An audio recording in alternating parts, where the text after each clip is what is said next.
Hello, everyone. What's going on? So, I was going to play some music, but the last time I played music, Instagram came in the quickness talking about they're blocking the video. So, I'm going to try to find some sort of dope instrumental to start off the Vintage Glamour shows with, but today there's no music. It's just me. But anyways, what's going on, you all? Welcome back to Vintage Glamour. I'm glad you all are tuning in.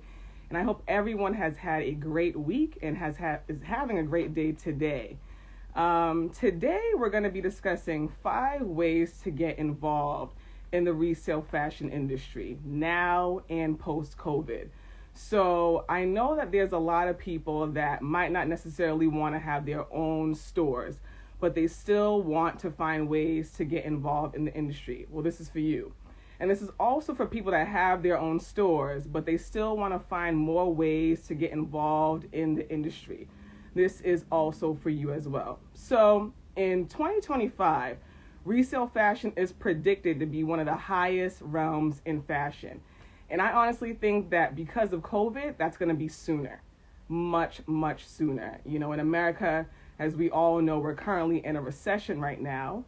And so a lot of people are going to want to thrift more than ever. A lot of people are going to want to resell more than ever. So this is a great time to get involved in the industry. And I know some people think that, you know, thrifting or vintage fashion has become trendy now. But listen, it's okay if you want to get into it. Don't let anybody tell you it's too trendy. Do what you want to do. So right here in front of me, I have my list. If I don't have my list with me, I'm going to forget. I will forget. So I have a list of 5 ways that you all can get involved in the resale fashion community and industry right now and post-COVID. I mean, you can start this today if you want to, or tomorrow. So let's dive in. So the first one I have is blogging. So I know a lot of people think blogging is dead. I know a lot of people think, written content is something that a lot of people find boring, but actually a lot of people like written content still. And I personally think it's a great way to connect with your audience. If you're someone that struggles with vulnerability and you find that you're much better at, getting certain emotions out when you write, definitely get into blogging. And even if you thought about it, I want to blog, but I'm not too sure if I should blog. I don't really think I'm a good writer. I don't really know. Still do it, especially if you had that idea. Definitely do it. And if you don't think you're the best writer, that's a skill that you could get better at. For instance, I went to a workshop last year. It's like a professional workshop that they had in Boston. It was for free. And it was a workshop ran by this entrepreneur named Dean Graziosi. And Dean is like a Gary V. If you all know a Gary V, or what's his name? Tony Robbins. So he's a very well-known entrepreneur. And he was giving out books for free. So I'm like, okay, I'm definitely going to go to get the knowledge and get that free book. And his book is called Millionaire Success Habits. And in the book, Dean was saying how when he was writing the book, and he went to go get it published, the publisher read the book and she told him, this book is terrible. The book is terrible. You need to definitely find someone to edit the book, or you need to write the book over. And he said to himself, what do you mean I need to write this book over? I put my heart and soul in this book. I don't want to write it over. And he really contemplated, like, oh my gosh, I know I'm not the best writer, but I wanted to do this. Dean didn't even listen to her advice. Dean went and published his book. His book ended up being on the New York Times, best-selling book. So I say that to say, if you're thinking about blogging, don't allow imposter syndrome to hold you back. If Dean had listened to that woman and said, you know what, you're right, I don't want to publish the book because you told me as a publisher that the book isn't good, he would have never, made that accomplishment. So if you're thinking about blogging, definitely get into blogging. It's still big. It's still huge. It is not dead, contrary to popular belief. So that is number 1. Number 2, podcasting. So I know some people either really like podcasts or they don't. I have some friends that are like, podcasting's boring. I'm sorry. They're like, I can't sit and listen to a podcast. I can't do it. But if you're into podcasting and you thought about doing your own podcast, definitely do a thrift podcast. If you even look on Instagram and you look at the hashtag thrift podcast, there's not a lot of thrift podcasts out. So if you're thinking about it, definitely do it. I think it's great for more people to get into that avenue, because a lot of people are still seeking for knowledge when it comes to this industry. A lot of people, you could even interview other people in the industry.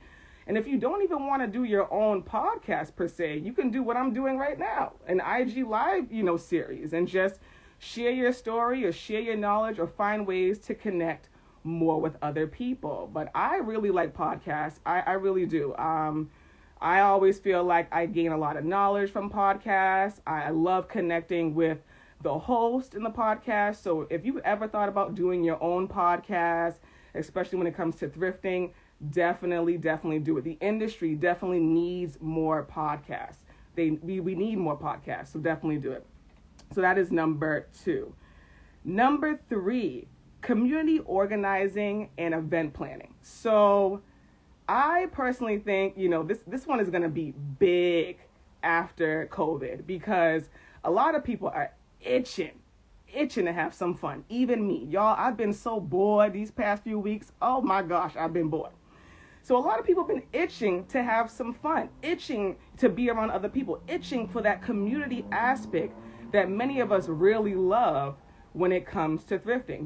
When I go to a brick and mortar store, one of the things I really love the most is just talking to other people. There's always people that come up to you and they're like, oh, I like that shirt. Oh, I think you should get that.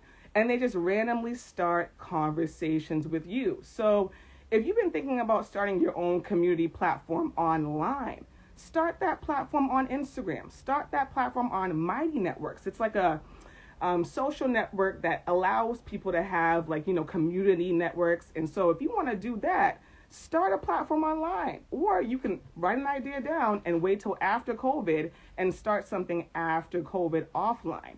But definitely think about event planning and doing more things to foster a sense of community, because I'm telling you, people are itching for it, including myself. I really wanted to take Heat of Fashion offline in 2020. That was the idea.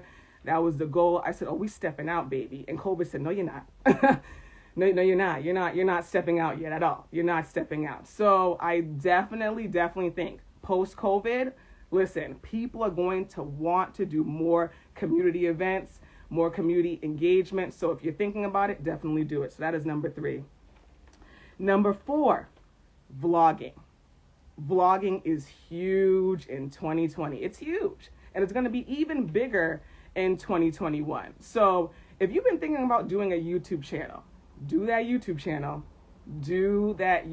channel. I'm telling you, there's not a lot of YouTubers that are talking about thrifting or vintage fashion anyway. So if you're thinking about doing a YouTube channel, definitely do a YouTube channel. And if you're someone that's like, I really don't have enough time to do YouTube, that's a lot, well, put more videos out on Instagram. Put more video content out on Instagram. I know they just put out IG Reels, and a lot of people have been doing the IG Reels. I'm loving what I'm seeing with that.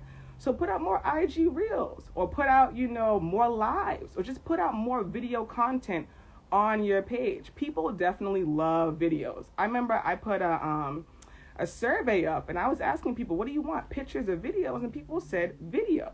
So video content is huge. And even if you're someone like me that's still trying to get better at editing, and you might feel like, just a little, you got to get better at it. I know when it comes to editing, that's a skill that I definitely have to get better at.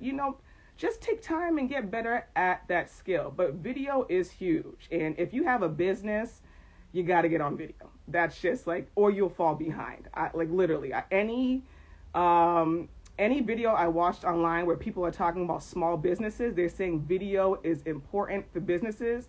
And if you don't use video now, you will fall behind. And I honestly think that's pretty true. So definitely vlog. And I think it's also a good way for people to really know who you are. When you put pictures up on Instagram, people have no idea how you sound. They don't really know your vibe. You know what I'm saying? So put some video out, and I'm telling you, people will love it.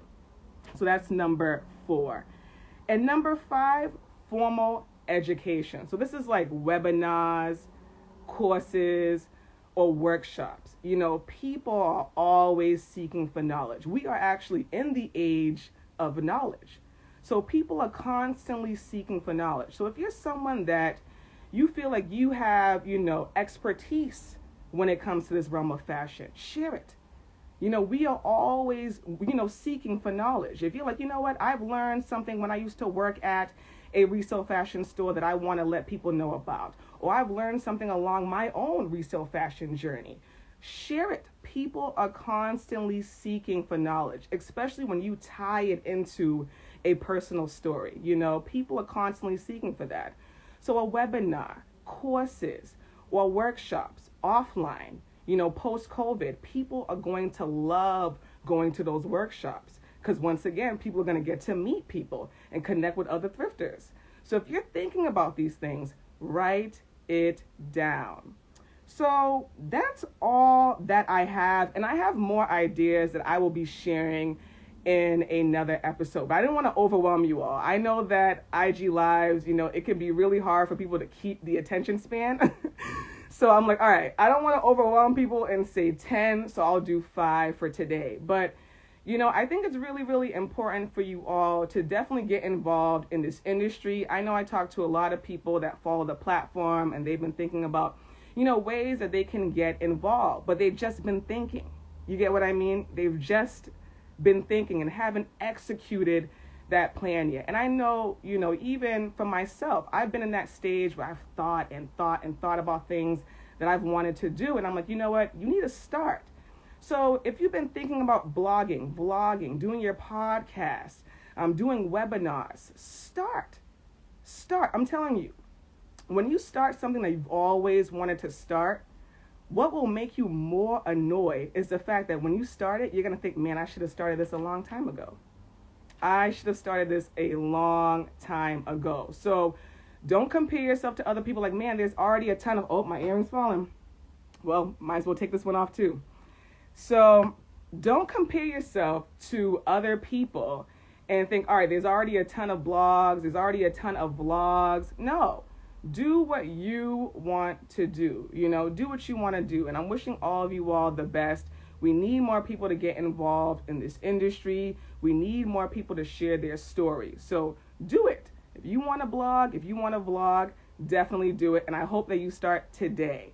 Don't be one of those people to wait until 2021 starts. And then you're like, all right, I'm going to start this off, So start it off today. So that's all I have for you all today. And I really, really hope that you all found something that you all can take away.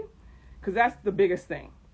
I really want you all to have takeaways, things that you could take away and really say, you know what, I can do a blog today, or I can start my vlog today. Also, I haven't been looking at the comments. I'm sorry, podcasts are great for the commute or whenever unplug and absorb. Yeah, they are great for the commute. They are. So listen, podcasting, I told you all before, a lot of people have not been doing thrift podcasts. So if you've been thinking about doing that, definitely do it.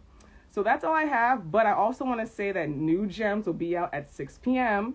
I also will be putting out new gems tomorrow as well, and continue to let me know what you all really want to see. I love that you all are always DMing me and letting me know what you all really want to see, what gems you all really like. I really like that. And I really, I feel like the DMs is the way I really connect with you all, but I'm like, I have to find another way. So that's why I said, you know what, I'm going to do this IG Live series. I know a lot of people couldn't make it at one, but at least you all can watch the replay. And so that's all that matters to me, is that you all are just connecting more with me and connecting more with the brand and learning more about how you all can embrace your own keys to fashion, because I want people to feel comfortable with their personal style. Like, I feel like if I am not inspiring you all to find your own personal styles, to discover your own personal styles, or to embrace it, then I'm doing a disservice, So that's really why I'm here. That's it. That's what's motivating me. That's what's pushing me. I just want people to feel more comfortable being themselves and expressing themselves, because we live in a world that constantly tells us not to, constantly. And with that being said, you all, thank you so much for tuning in to another episode of Vintage Glamour, and I will see you all at another one. Bye now.